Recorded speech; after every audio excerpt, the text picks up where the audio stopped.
In the dim light of the evening in a room, the intercom rang. I wiped the tears that had been streaming down my cheeks and looked at the monitor. My mother-in-law and Stella were standing side by side. They came to help. I hurried to the front door. I opened it and was stunned. "Come on, please bring everything in." At my mother-in-law's command, people who looked like movers entered the house, saying, "Excuse us," in a cheerful tone. "What? Wait, what's going on?" I exclaimed, totally bewildered. Hearing my confused voice, my son Wyatt, who had been in his room upstairs, hurried down the stairs. "What's wrong, Mom?" he asked, watching the movers bustling around. "Well," I replied, still not understanding. As I looked back at Wyatt, "We're taking this house. You guys need to get out." That's right. Leave right now." Meanwhile, my father-in-law, Thomas, was efficiently giving orders, and the movers steadily brought items into the living room and other rooms. Suddenly, Wyatt's face turned pale, and he shouted, "No, you can't, don't you know?" "Auntie," he asked, his face ghostly white, "this house isn't Dad's anymore, and it's haunted." Thomas turned around, and the movers stopped in their tracks. Amidst everyone's attention, Wyatt was trembling. "My name is Victoria. I'm 41 years old. My husband, Isaac, is 42 and a businessman. Isaac is calm by nature, doesn't drink, smoke, or gamble. He works hard every day for our family. His hobby? Well, it's watching movies with me on weekends. Until last year, our son Wyatt used to join us too, but since he started middle school, he's been more into extracurricular activities and hanging out with friends, spending less time with us. Though I felt sad, it seemed Isaac found it more heartwarming than anything. He reminisces about not attending the prestigious private high school where his parents worked, but choosing a local public high school instead. He talks about being the class president and student council president and his best friend from high school. "Your best friend was Thomas, right?" I teased. "Isaac, you've always been such a good student," I teased. Isaac laughed and said, "My parents would have a fit if they heard that."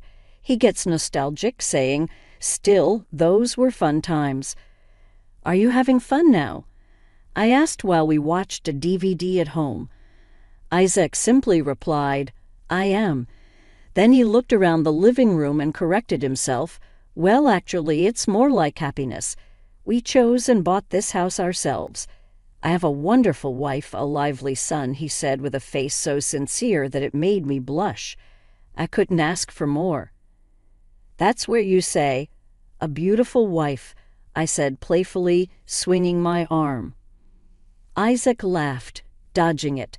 Yes, having a beautiful wife makes me happy. Now all that's left is to work hard to pay off our mortgage."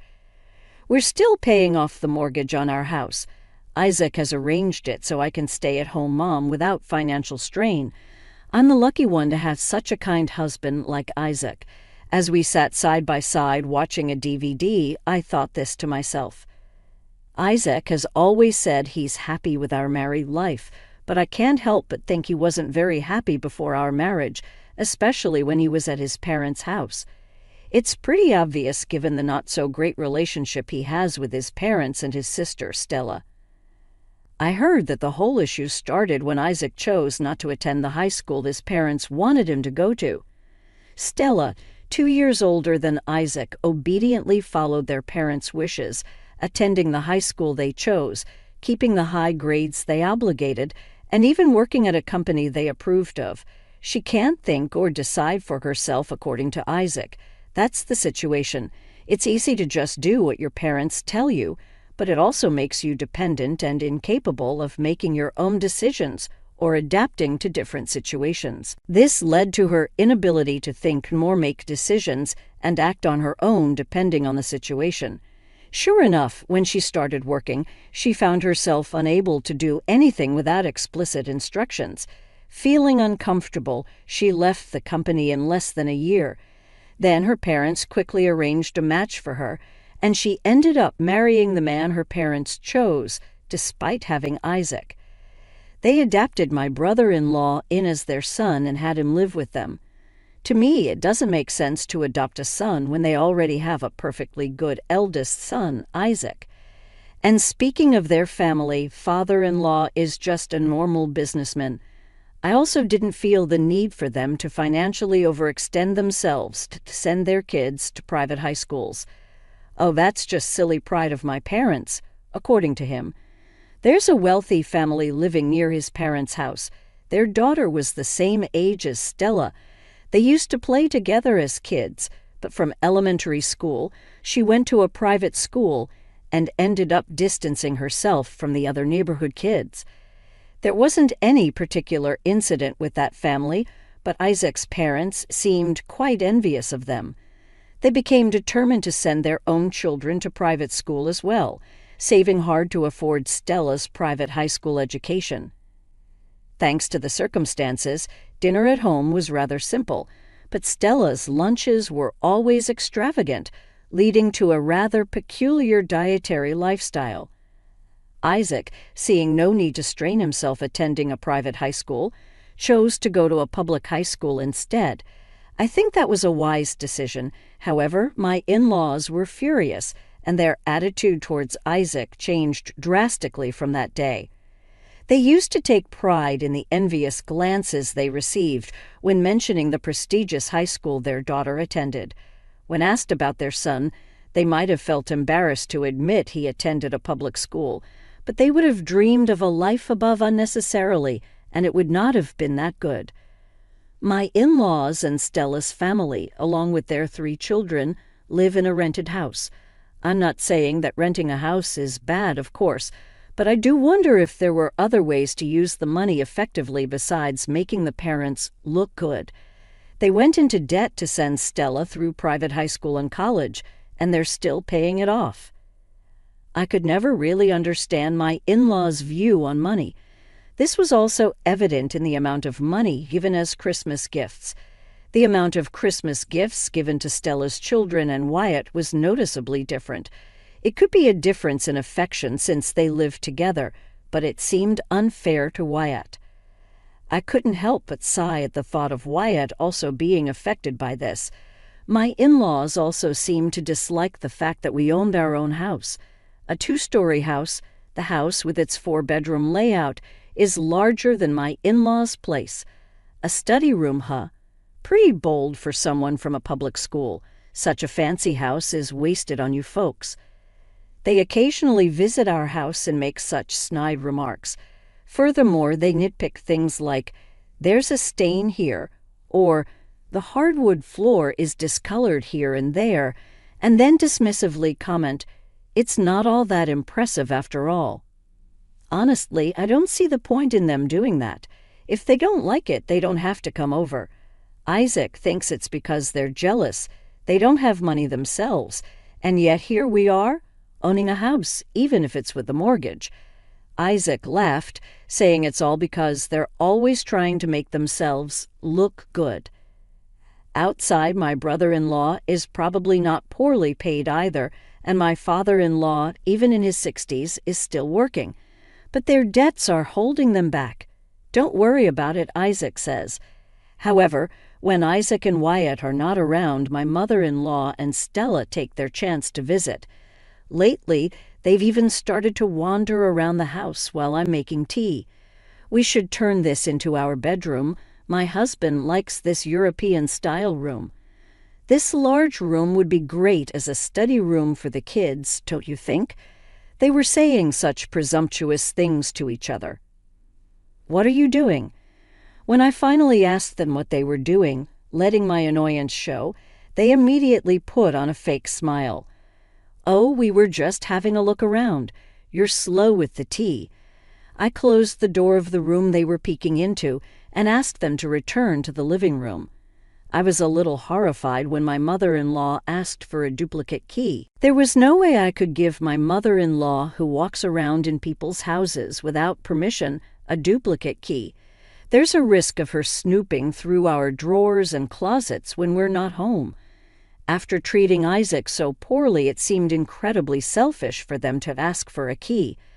Well, I'd need to talk to Isaac about that first.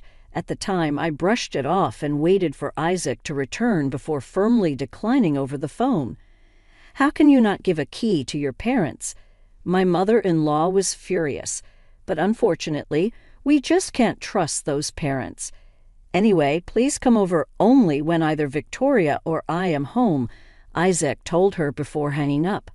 Health is the most important thing, a phrase often said at this age. Suddenly those words hit home. Isaac was diagnosed with cancer. We were speechless when the tests initially for stomach issues revealed the disease. With each examination, more widespread cancer was discovered. Doctors said without surgery he only had a few months. We had insurance, but it wasn't enough to cover everything. Not only hospital bills, but there were also living expenses and the house mortgage to consider. The happiness we built seemed to crumble in an instant. I was trembling with the fear of possibly losing Isaac and the anxiety of our future. Clueless and scared, all I could do was to fear. I'll ask my parents for help. My parents have passed away, and being an only child, I had no relatives to turn to. Okay, I'll go with you. We went to Isaac's parents and Stella's family to explain the situation and ask for financial help. Cancer can often be treated these days right. Stella seemed not to grasp the severity. The in-laws, although not as much as Stella, were reluctant to help financially. I think I heard a few months ago that you had finished paying off your debts. Yes, we finally managed to do it. Please, we will definitely repay you. Just lend us the money for the surgery and hospital stay. The money you were going to give me for private school, lend it to us now, please. I'll work too. We're begging you. We were practically on our hands and knees. No way. We've just recently started to afford a little luxury. I have an insurance policy that forgives my mortgage in the event of my death. When that happens, we can sell the house and repay the borrowed money. I'll even write a promissory note. We begged repeatedly, but my in-laws and Stella's answers didn't change. Isaac straightened his back and replied calmly, "Okay, that's enough." As we were leaving, my brother-in-law came after us, saying, "Wait a minute. It's not much, and I'm embarrassed to say I don't have any savings." He handed Isaac $2,000. That's no surprise. He was helping with the debt repayments too, despite their claims of finally paying it off. It was also thanks to him. I'll try to persuade them again. Please don't lose hope. We deeply thanked my brother-in-law for saying that. Thank you. Your kindness is more than enough, but still, do you have any other plans? Yes, like Stella suggested, Ed, we're thinking of selling the house. What? I couldn't help but exclaim.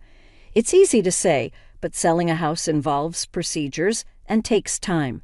It won't be quick enough for Isaac, who's going to be admitted to the hospital in a few days. Even if sold, we also need to find a new place to live. It's not a straightforward, smooth sailing process. It's okay. I remembered someone who might be able to help, Isaac said with a smile, looking at me. During the 2 years since his cancer diagnosis, Isaac fought hard. Despite being told he only had a few months, he managed to make many happy memories with us, his family. Through repeated hospital admissions and discharges, although we had become quite distant, when the doctor said he probably won't make it back home, I contacted his parents' house. After that, they did visit a few times, but they'd quickly leave after saying, "He still seems okay," as if just checking on how long he might have left. I shook my head hastily, trying to dismiss such a terrible thought. I quickly dismissed such a distressing thought, thinking it couldn't possibly be true. When the doctor instructed me to contact the family, I knew the end was near. I hurriedly called my mother-in-law. "Oh my, that's terrible. We must hurry." "Yes, that's right. Please come to the hospital room right away." Oh, yes, I'll come if I can," she replied before hanging up. Abruptly, despite the unsettling response, I quickly returned to the hospital room where Isaac and Wyatt were waiting. In the end, only my brother-in-law, who came directly from his job, and Isaac's close friend, Thomas, arrived. Seeing us all, Isaac weakly opened his eyes, looked around at everyone, and then closed them for the last time. The funeral arrangements and other details were handled by my brother-in-law and Thomas while we went home to prepare. My brother-in-law stayed with Isaac, and Thomas drove us there. We left in the morning when the hospital called, and now the sun was already setting. Wyatt and I had left in such a hurry that morning that we hadn't even cleaned up after breakfast. In the dim evening light, I turned on the lights in the house. Sitting in a chair in the brightened living room, I started flipping through a photo album. As I flipped through the album, tears started to flow on their own. Wiping the tears that fell on the table, I selected a photo for the memorial service. The doorbell rang. I wiped the tears off my cheeks and looked at the monitor. My mother-in-law and Stella were standing there together. They came to help. They didn't make it in time for the end, but they came. I hurried to the front door to greet them. I opened the door, completely stunned. Come on, bring everything in." I heard my mother-in-law's voice as people who looked like movers entered our house, saying, "Excuse us," in an imposing manner. "What? Wait, what's going on?" I exclaimed in confusion, hearing my bewildered voice. Wyatt hurried down the stairs from his room upstairs. "What's happening, Mom?" he asked, following the mover's frantic movements with his eyes. I don't understand," I replied, bewildered, looking back at Wyatt. "We're taking over my son's house. You guys need to leave, exactly. Get out right now."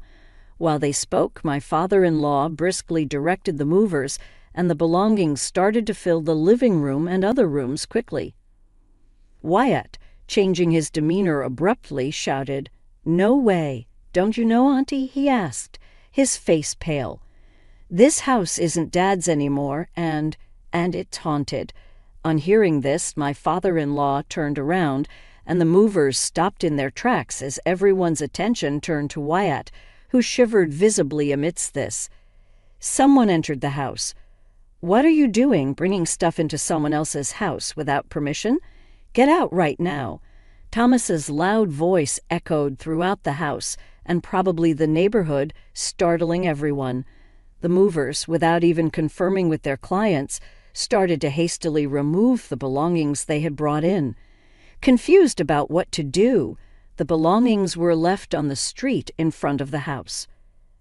"Oh no, my desk." I turned around at the sound of my nephew's voice and saw my brother-in-law standing there with his 3 children.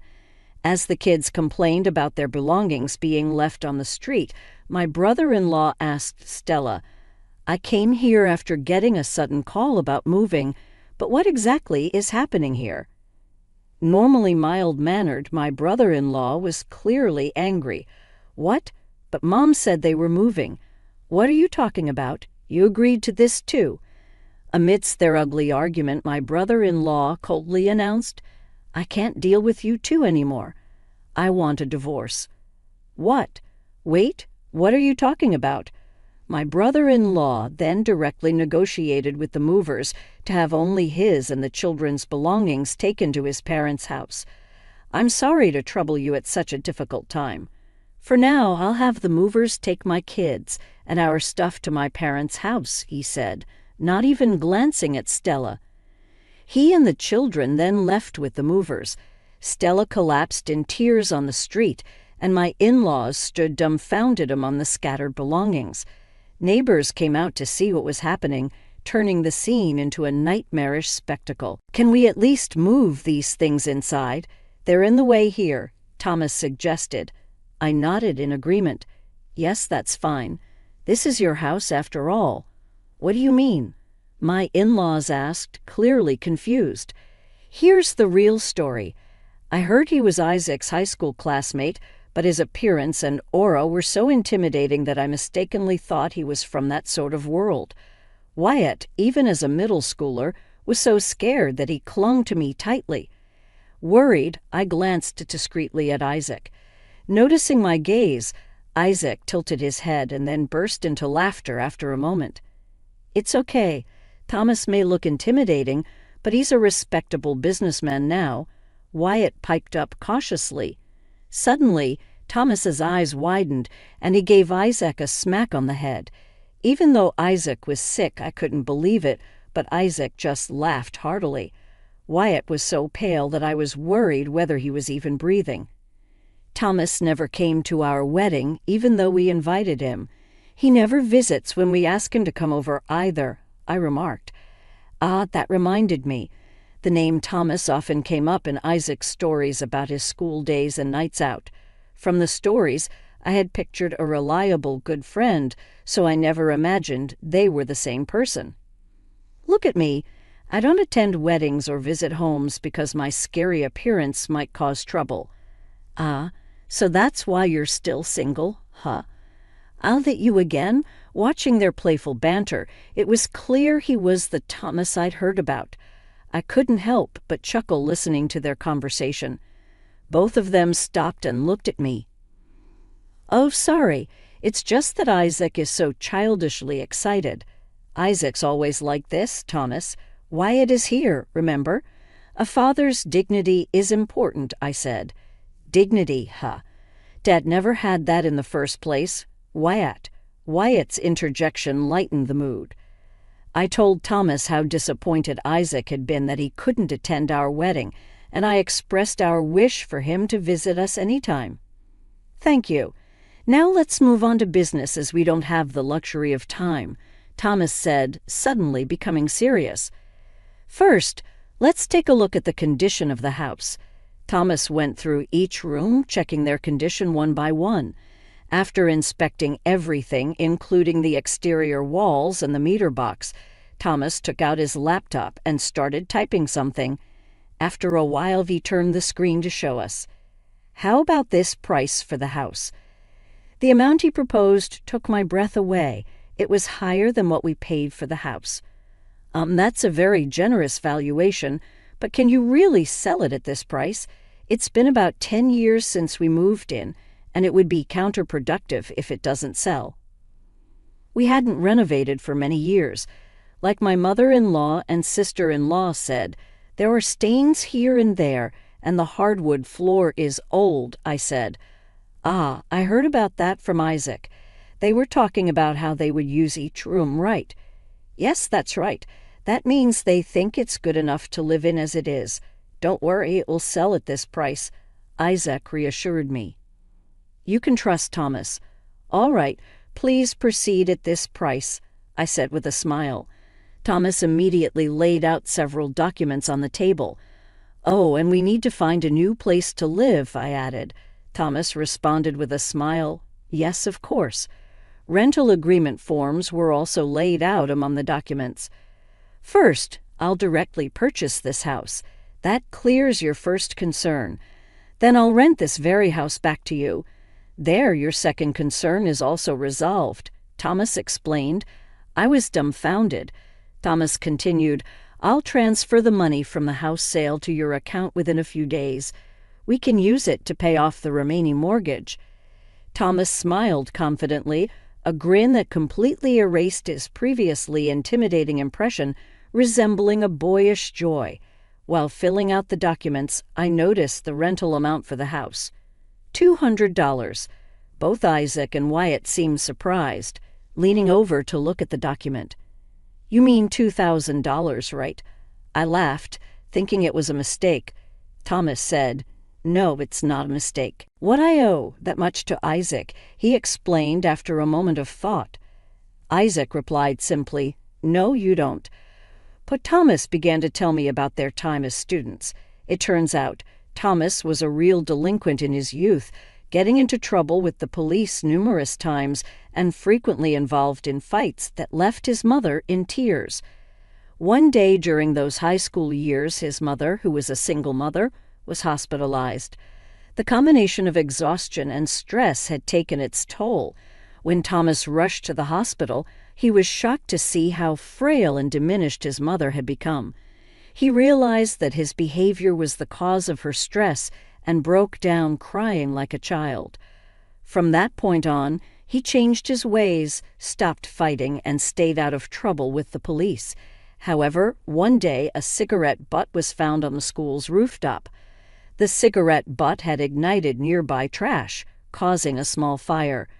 The school made it a big issue, and due to his bad reputation, Thomas was immediately blamed despite his denials. No one believed me because of my past behavior, and I was at risk of being expelled. Fearing I would upset my mother again, Isaac was the only one who believed in my innocence. He was the student council president at the time. We hadn't even spoken before that. Thomas fondly reminisced. I went all the way to the principal's office to protest, and I talked to the students to gather evidence.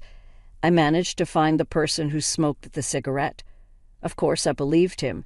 He said he didn't do it, so I believed him. No way. No one believed me. But thanks to you, I graduated high school, could be a good son, and even became a business owner, Thomas explained. That's why I felt I owed so much to Isaac. We, as a family, looked at each other and gratefully accepted the proposal for the rent. This was the story of what happened 2 years ago, as Wyatt said. I now own this house and am only renting it to your family.